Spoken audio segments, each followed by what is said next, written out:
Oui, bonjour, Philippe Germain, toujours sur mon état de santé, donc depuis que j'ai le cancer, depuis le mois d'avril, donc j'ai essayé comme d'habitude de vous trouver un endroit sympa, hein, les bonnes ondes, etc. Vous connaissez ma philosophie, on va arrêter de déprimer, on va dire. Donc voilà, alors, malheureusement ce matin il pleuvait, là c'est pas beaucoup mieux. Un petit peu dommage, mais bon, je suis à Abidjan comme vous le savez, et puis le temps est ce qu'il est, hein, c'est un climat équatorial, donc il pleut souvent et on voit peu le soleil. Alors, je vous fais comme d'habitude un petit tour d'horizon, hein. Voilà, je filme un peu vite, hein. Vous voyez, un endroit assez sympa, hein. Comme d'habitude, vous voyez le bel arbre au fond, là, je crois que c'est un fromager, il me semble, hein. Enfin bref. On va pas trop la lagune là-bas. Je suis au ras de la lagune. D'accord ? Je suis au ras de la lagune. Bon, alors les gens vont me regarder évidemment parce qu'ils vont dire qu'il parle tout seul. Enfin, on s'en fout. Alors, justement, on va parler de ça. Comment se débarrasser du regard des autres, etc. Parce que vu ce qui m'est arrivé, je peux vous dire que j'ai changé ma façon de voir les choses. Ok ? Donc, je suis allé sur Avignon il y a une semaine pour faire calculer mon taux de PSA, puisque c'est la règle, ça marche comme ça. Alors le taux de PSA pour une personne normale qui n'a jamais eu de cancer, ça doit être inférieur à 4, et pour une personne qui a eu le cancer de la prostate, ça doit rester inférieur à 1 pratiquement.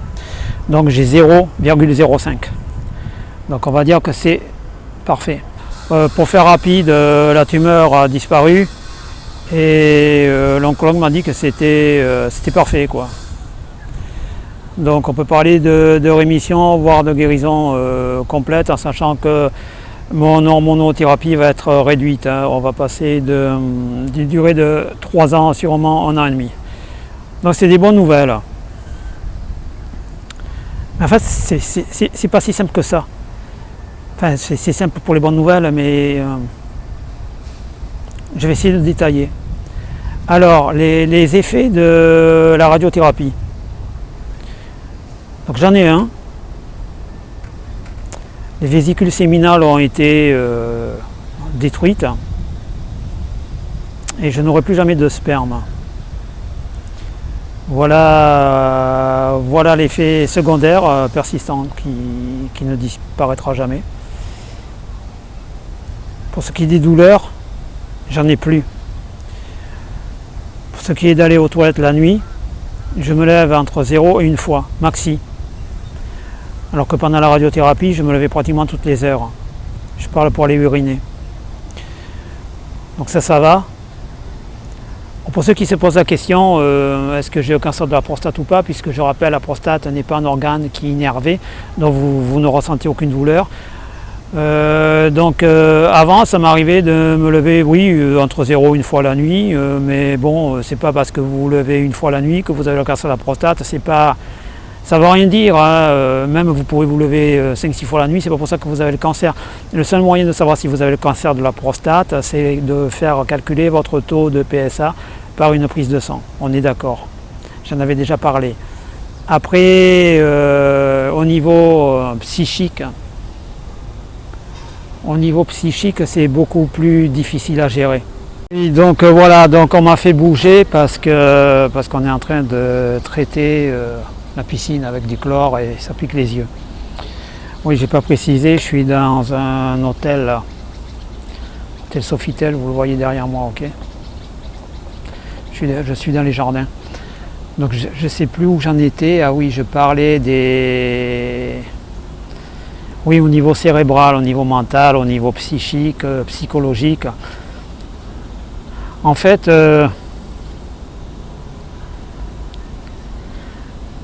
on est un peu dans la position du gars qui... Enfin, vous allez trouver que j'exagère, mais c'est pour expliquer. Du gars qui rentre de la guerre du Vietnam, en fait. C'est fini, mais c'est pas fini. C'est pas fini dans votre tête parce que Quelque part, vous avez bien été détruit, bien abîmé. Et c'est pas parce qu'on vous dit ça y est, c'est plus ou moins fini qu'on va faire la fête. Hein. Ça marche pas comme ça. Ça marche pas comme ça. C'est ça le gros problème. Hein. C'est pas si simple. Alors bon. Psychologiquement, vous avez été bien esquinté. Parce que moi, j'ai appris ça, comme vous savez, au mois d'avril, totalement par hasard, lors d'une visite médicale de routine pour mon expatriation. Et ça m'a fait un sacré choc, hein. Je ne m'y attendais pas du tout.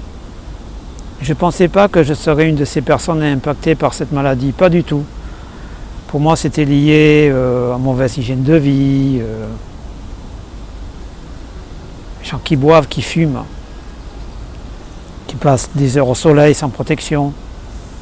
Enfin, j'étais un gros naïf. En parlant de soleil, le soleil est en train de se lever, je vais cramer, donc j'ai intérêt à vite faire la vidéo.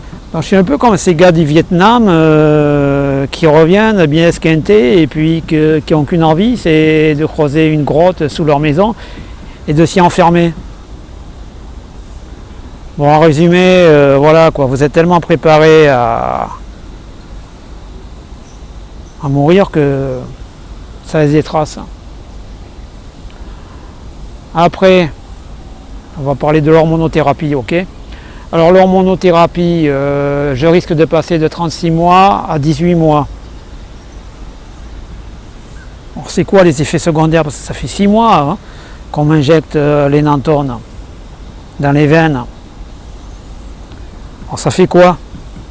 Parce que j'ai vu des vidéos, des gens qui disent je supporte pas, c'est trop dur, je grossis. Je vais être clair, hein, je vais essayer d'être franc, précis, clair. Je ne suis pas là pour cacher des trucs, je suis pas là non plus pour remonter le moral à tout le monde, je suis là pour dire la vérité. C'est dur, c'est très dur, mais c'est gérable, je l'ai toujours dit, et j'ai jamais critiqué quoi que ce soit. Donc les effets secondaires au bout de 6 mois entraînent une fatigue générale, hein, ça c'est clair. Je me traîne une fatigue, j'arrive pas à m'en débarrasser, quoi. Je suis obligé de lutter. Alors les gens qui me voient faire soulever des poids, ils vont dire ouais Philippe t'es fatigué mais tu fais du sport. Ben oui, c'est parce que je suis fatigué que je fais du sport. Parce que si je m'écoutais, je passerais mes jours à faire du gras. Hein. Ok? Et je suis un gars qui est très maniaque avec mon physique. Je supporte pas de vieillir, je supporte rien en fait. Donc je suis obligé de me booster un peu. Voilà. Je me booste un peu, mais je traîne une fatigue générale. Bon, je suis toujours à 64 kg comme le début.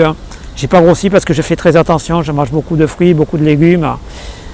Je mange aucun plat préparé. Je prends pratiquement pas d'alcool, de temps en temps un verre de vin rouge, comme avant d'ailleurs, comme j'ai toujours fait. J'ai jamais fumé de ma vie, c'est pas maintenant que je vais commencer. Hein. De toute façon, tout ce qu'on fait de mal, on le paie. Ça, c'est ma philosophie de vie. Hein. Alors, je me suis posé d'ailleurs la question, qu'est-ce que j'avais fait de mal pour payer? En fait, je ne sais pas trop. Je ne sais pas. Peut-être que c'est aléatoire aussi. Hein. Peut-être que j'ai péché par orgueil. J'ai passé mon temps à dire j'ai rien, j'ai une super santé, je suis indestructible. Indestructible, tu parles, oui. On m'a mis une bonne claque et on m'a dit voilà, comme un gosse, hein, 2 claques et au lit. Hein. On va apprendre à te taire. Après, je vais donner mes astuces pour survivre à ce truc-là. Parce que ça vous détruit la tête, hein, vous ne l'aurez pas. Hein. Ça vous détruit le cerveau. Or, les gens qui n'ont pas le cancer, ils ne peuvent pas comprendre. Ils parlent, comme je dis, ils bougent leur langue, il faut que parler. Quoi. Enfin, il ne sait même pas parler, c'est bouger sa langue en fait. Voilà, tu devrais faire ci, tu devrais faire ça, et patati, patata. Je connais un gars, il a fait ça, je connais un gars, il a mangé du foin, puis il a guéri. Ça va quoi, ça me gonfle. C'est gentil les gens qui veulent vous aider. Mais bon, ça va quoi. Vous avez qu'à regarder, revoir le film Alien, et vous comprendrez. Hein. Quand c'est vous qui l'avez, l'alien dans le ventre, les autres, ils crapahutent pour ne pas le choper. Hein. Ça marche comme ça la vie. Hein. Et personne ne va vous aider, hein, si ce n'est pour vous tenir sur la table et pour vous extirper l'alien sans anesthésie, comme dans le film. Hein. Et puis ils vont tous prier pour qu'il ne vous saute pas à la gorge. Bon, bref. Alors, moi je vais donner, mais je vais tout expliquer. Je ne suis pas là pour cacher des trucs ou pour faire le malin, ou pour vendre quoi que ce soit. Je ne vends pas de remède miracle, il n'y en a pas. Hein. Vous voulez guérir, vous allez souffrir. Voilà, c'est ça que je dois vous dire. Vous voulez guérir, vous allez souffrir. Vraiment. Mentalement, physiquement, vous allez en baver. Pour faire clair, je ne vais pas faire encore pleurer d'ail chaumière. Hein. Mais quand j'ai eu la radiothérapie, je vous l'ai expliqué, vous pourrez voir mes vidéos. Ben, quand je subissais les rayons, je ne sentais rien. Mais quand j'arrivais chez moi, je vous l'ai dit, je me vidais de partout en hurlant. Hein. Pas au niveau urinaire, mais voilà, au niveau rectum, je peux vous dire, j'en ai bavé. Hein. J'en ai bavé, vraiment bavé.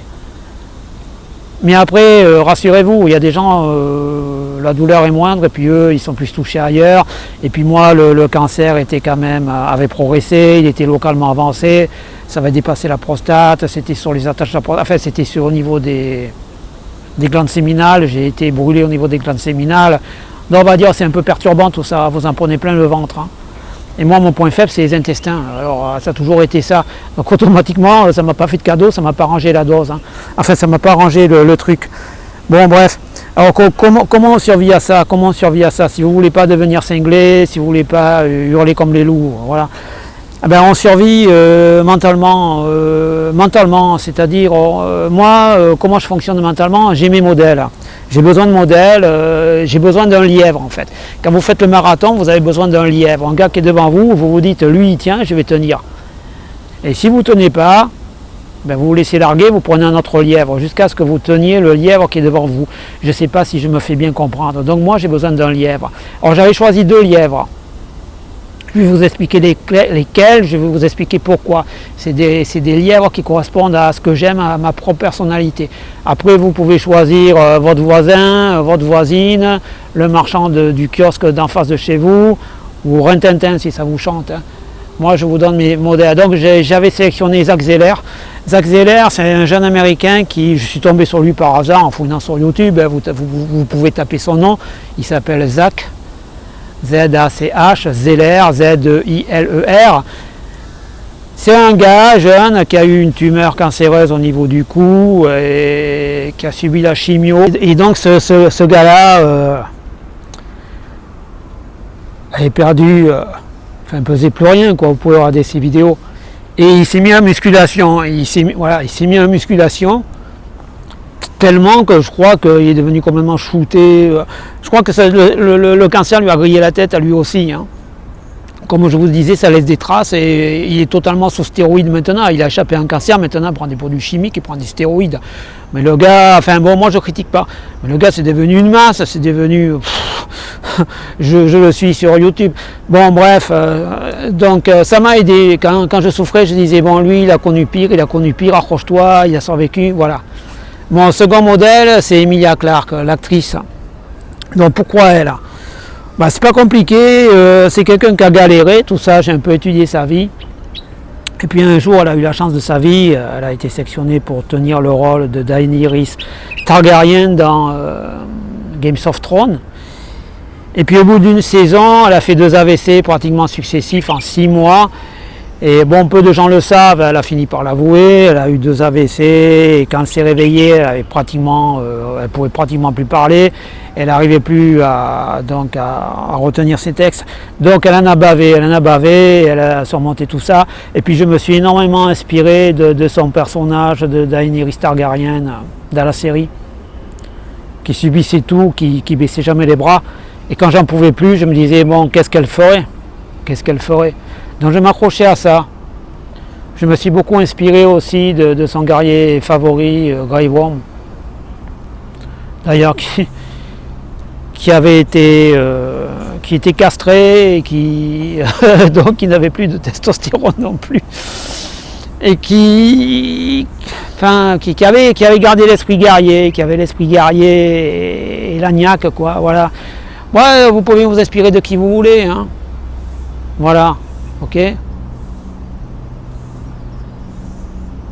je vous raconte tout. Après, ça m'a ouvert l'esprit. Je suis plus le même. J'arrive plus à m'énerver. Je pense que c'est l'hormonothérapie, je m'énerve beaucoup moins. J'ai plus le côté reptilien stupide. Vous voyez ce que je veux dire?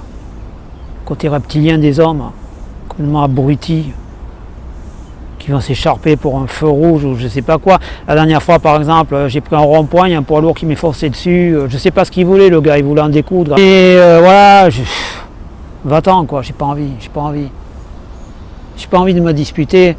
J'ai les idées claires. Bon, j'ai vis à Abidjan, vous savez, quand j'étais en France, j'étais l'homme invisible. Depuis que je suis là, je suis devenu Tom Cruise. Hein. Mais je suis pas dupe. Hein. Je pense que quand vous avez de l'argent, on vous fait un peu des courbettes. Hein. Hein. Il n'y a aucun intérêt, je veux dire tout ça, mais je m'en fous. J'ai pas besoin. J'ai pas besoin. Pour être clair, j'ai soulevé le rideau, je sais ce qu'il y a derrière. J'ai quand même vu pas mal de trucs. Je suis allé flirter un peu avec l'au-delà, on va dire. Hein. Donc après, qu'est-ce qui m'a aidé La religion, en fait, c'est pas la religion comme on l'entend. Moi, je suis un scientifique, j'en ai déjà parlé. J'aime beaucoup la physique quantique. Parce que la physique quantique permet de comprendre le monde tel qu'il est vraiment. Nous sommes faits de particules en vibration. Tout ce que nous voyons est faux, totalement faux. Le monde semble figé, il n'est pas du tout figé. En plus, dans le monde quantique, les lois physiques sont différentes des lois physiques qu'il y a dans notre monde, c'est-à-dire les particules peuvent être, enfin les atomes, les particules qui forment les atomes. Donc les particules quantiques peuvent se trouver à plusieurs endroits en même temps, peuvent communiquer entre elles, ne sont pas soumis à la loi gravitationnelle, et puisqu'elles n'ont pas de masse. Et donc elles peuvent se trouver à la fois sous forme de particules et d'ondes. Donc on peut imaginer qu'il y a un autre monde fait d'énergie pure, que l'on ne voit pas mais qui existe. Attention, je cherche pas, je suis pas un gourou, hein. J'essaie de vous expliquer à quoi je me rattache. Hein. Fait d'énergie pure qui nous observe, qu'on ne peut pas observer, où il y aurait, je sais pas, des anges, des êtres différents. Comme on dit dans les livres religieux, les anges n'ont pas de sexe, c'est normal, une énergie n'a pas de sexe. Et je pense honnêtement que je suis protégé. Parce que, alors il y a deux possibilités. Soit vous croyez que j'ai été sauvé par hasard, totalement par hasard. Moi j'ai du mal à le croire. C'est-à-dire, c'est quand même gros comme hasard. Si je n'avais pas été pris à Abidjan à cette période-là, ah ben voilà, je serais mort quoi. Dans 3 ans j'étais fini. Enfin fini, non, pas mort, pire que ça. Métastasé, vous voyez ce que je veux dire. Donc je crois pas au hasard. Après chacun croit ce qu'il veut, je m'en moque. Croyez ce que vous voulez. Mais moi j'explique ce qui m'a permis de survivre. Donc je m'étais préparé psychologiquement en fait à mourir. Voilà. Et alors comme on dit si bien dans la série Game of Thrones, ce qui est déjà mort, enfin c'était dans le blason de la famille, en fait c'est une famille Greyjoy, ce qui est déjà mort ne saurait mourir. Donc j'ai plus peur. J'ai plus peur et j'accorde beaucoup moins d'importance à certaines choses. Comme je vous l'ai expliqué, grâce ou à cause de l'hormonothérapie, je n'ai plus le côté reptilien stupide. Vous voyez ce que je veux dire? J'en ai déjà parlé. Après, pour rassurer les gens, l'hormonothérapie, ça ne rend pas impuissant. J'en ai parlé à mon médecin, il était étonné. C'est tout juste s'il arrive à me croire, non, ça ne rend pas impuissant. Voilà. Beaucoup de gens croient ça, non. Enfin non, peut-être pour certaines personnes. Hein.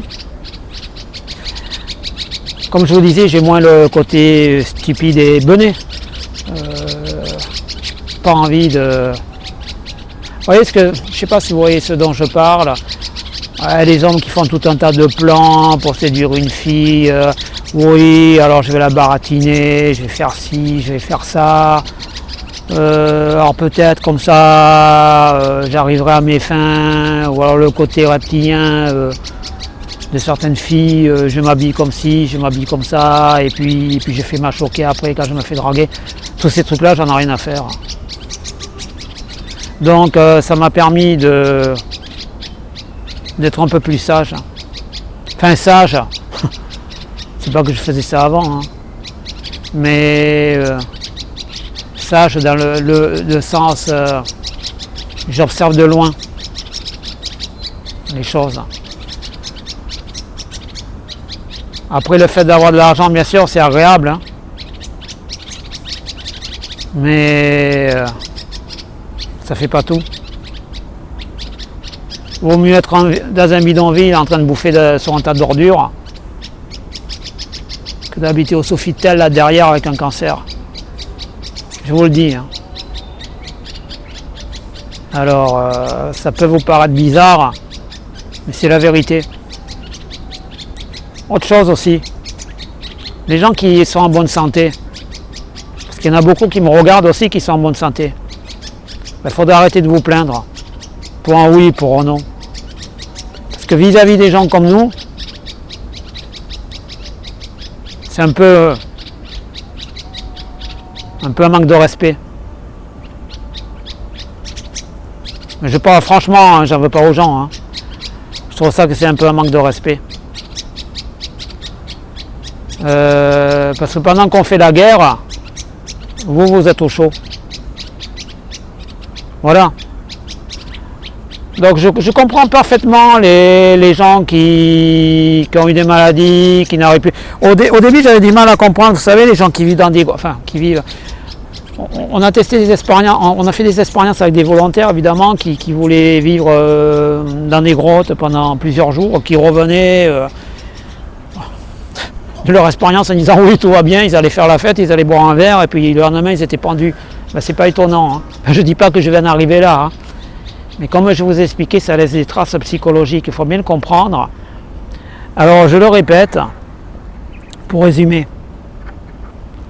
quand je vais dérouler le fil de l'histoire. Quand vous apprenez que vous avez un cancer, surtout quand vous ne vous en doutez pas, c'est la fin du monde. Hein. C'est la fin du monde. J'explique bien. Si vous êtes seul, ça ne va pas le faire. Hein. En plus, si vous n'avez pas un bon médecin, ça ne va pas le faire non plus. Donc, il vous faut un bon médecin. N'hésitez pas à changer. De l'entourage. Attention, un bon entourage. Moi, j'en ai parlé dans mon club de sport. Je fais du kung-fu parce que j'aime bien les gens. J'aimais bien y aller autant pour l'ambiance que pour le sport. Hein. Même des fois, j'y allais plus pour l'ambiance, parce que je fais du sport à côté. J'en ai parlé à 2 personnes à mon travail, parce que je considère qu'elles sont de confiance. J'en ai parlé évidemment à ma famille. Bon, certains ont bien réagi, d'autres non. Donc vous êtes complètement détruit. Après il y a la phase compréhension, comment ça marche un cancer. C'est un peu comme si vous vous trouvez face à un réacteur d'avion énorme, on le met en route, vous n'allez pas l'éteindre, donc vous allez lire la notice technique, sinon vous allez vous faire aspirer.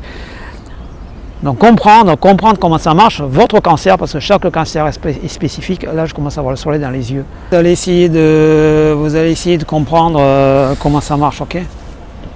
C'est du gros boulot, hein. C'est un travail personnel, hein. On ne peut pas le faire à votre place. Hein. Le médecin il va pas vous apprendre comment ça marche. Hein. Enfin si, il va vous expliquer un petit peu, mais il ne va pas trop se casser la tête à votre place, il n'est pas concerné. Donc vous apprenez comment ça marche déjà. Ensuite, il y a la période d'appréhension parce que vous savez ce qu'on va vous faire, mais vous ne savez pas ce que vous allez ressentir, la douleur, etc. Et c'est ça la partie la plus dure, la peur. Gérer la peur. Comment vous allez gérer ça? Et ça, c'est la partie la plus dure, vraiment. C'est la partie la plus dure parce que vous ne connaissez rien et il faut tout apprendre et vous allez tester. Donc ça, c'est la partie la plus dure. Après, évidemment, les effets secondaires que vous allez subir. C'est pas une partie de plaisir, hein, mais je ne peux pas supporter la douleur à votre place. Hein. Il faut transcender tout ça, il faut transcender la douleur, il faut passer un peu du côté, de l'autre côté, du côté mystique. Transcender la douleur, se bâtir avec elle. Moi, je vous dis, le sport m'a permis de transcender tout ça. Mais voilà. Pensez un petit peu à mon parcours. Si je m'en sors, vous pouvez vous en sortir. Hein. N'hésitez pas à m'écrire. Je suis là pour aider. Moi, je ne fais rien payer. J'ai pas besoin de gagner de l'argent avec ça. Donc, essayez de transcender tout ça. Essayez vraiment. Quoi vous dire de plus? Alors, j'ai pas fini. J'ai pas fini de régler le problème parce que bon, comme je vous l'ai expliqué, le cancer c'est pas une maladie classique dans le sens où c'est pas donné par un virus, une bactérie, et ça squatte votre corps. Moi j'aime pas les squatteurs, je déteste ça. Donc je vais lui régler son compte à ma manière. C'est-à-dire même si cette espèce d'alien est endormi, qu'on l'a un peu dégommé au rayon et qu'on l'a privé de nourriture, comme dit les morts, pour moi ça ne suffit pas. Donc je vais pousser le corps un peu plus loin. Donc il faut arriver à une espèce de pureté, je dirais. Donc là, je suis à fond depuis quelques jours, j'ai repris là parce que le médecin m'avait conseillé d'arrêter pour que le corps se reconstruise, etc. Mais là, j'ai repris le régime, là, le jeûne de 16 heures. Hein. Il est hors de question que je prenne 100 grammes et que je me laisse démonter par cette saleté. Et je considère que la guerre est totale, et dans une guerre totale, on pourrit la vie à l'adversaire. Hein. Il n'y a pas de règles, hein. Tous les coups sont permis. Donc je vais lui régler son compte à ma façon, je vais pousser le corps à l'extrême.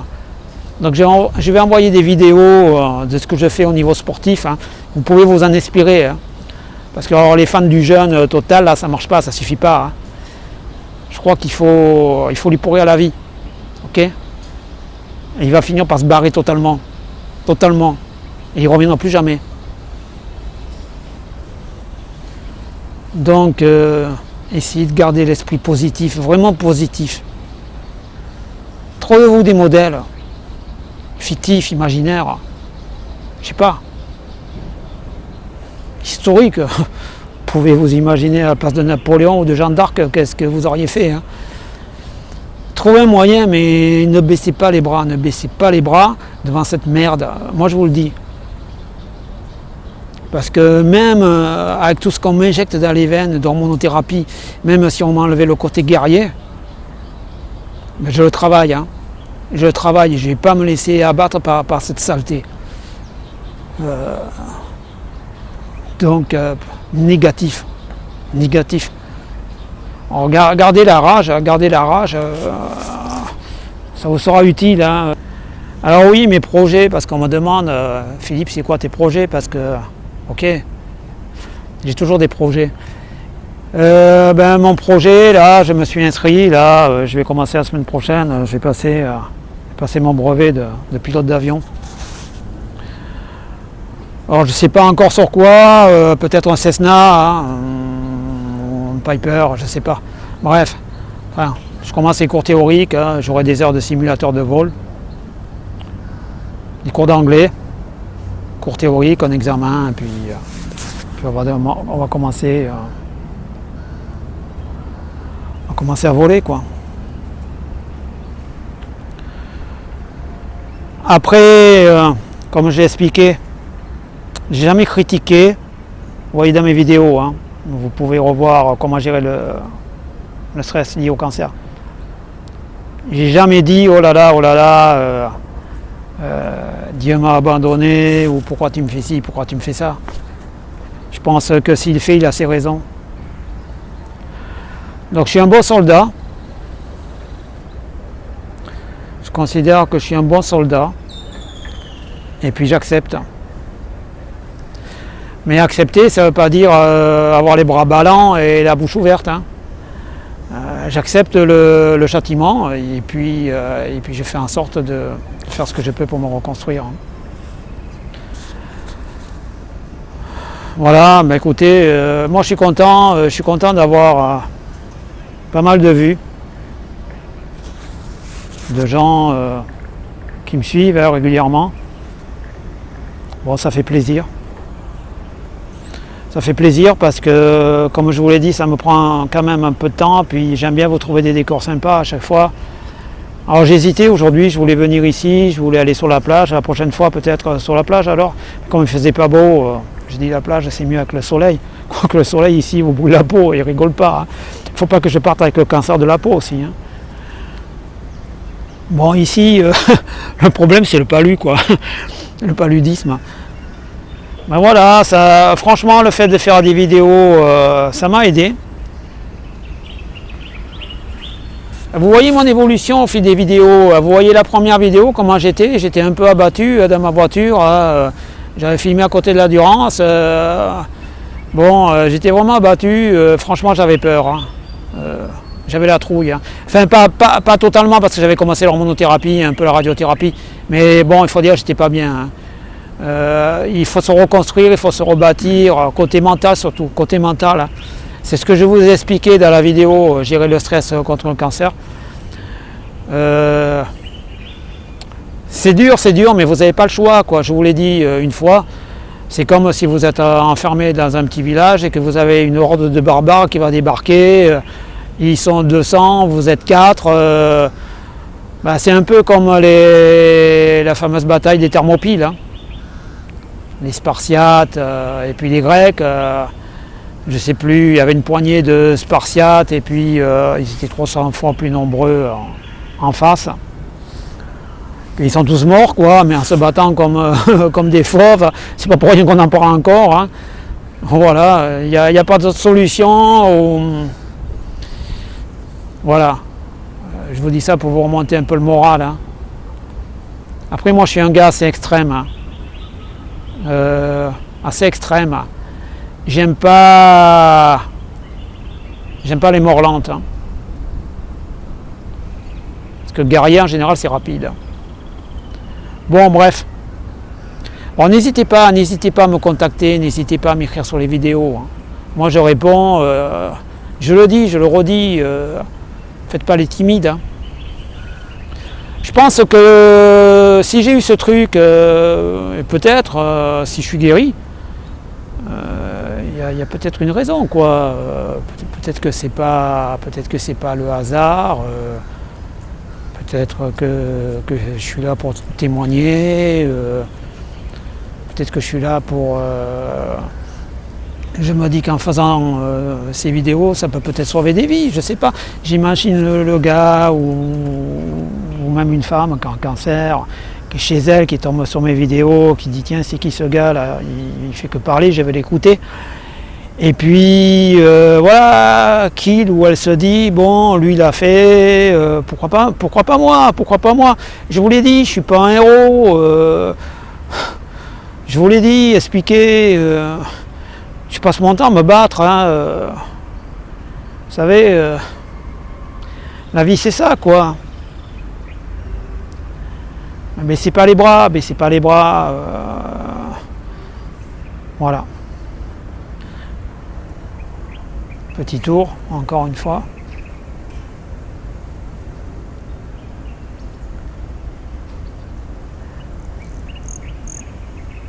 Ouais, je tiens à remercier aussi à une poignée de personnes là. Enfin, il y en a qui se sont mis sur le tard à m'envoyer des mails. Il y en a, ceux qui au début m'écrivaient beaucoup, m'écrivent plus. Bon, je pense que ça les a gonflés, tout nouveau, tout beau. Et puis, il y en a qui se sont mis sur le tard à me soutenir, qui me soutiennent encore. Hein, ouais, je vois des réactions un peu... je vois un peu de tout. Je commence à avoir mon fan club, on va dire.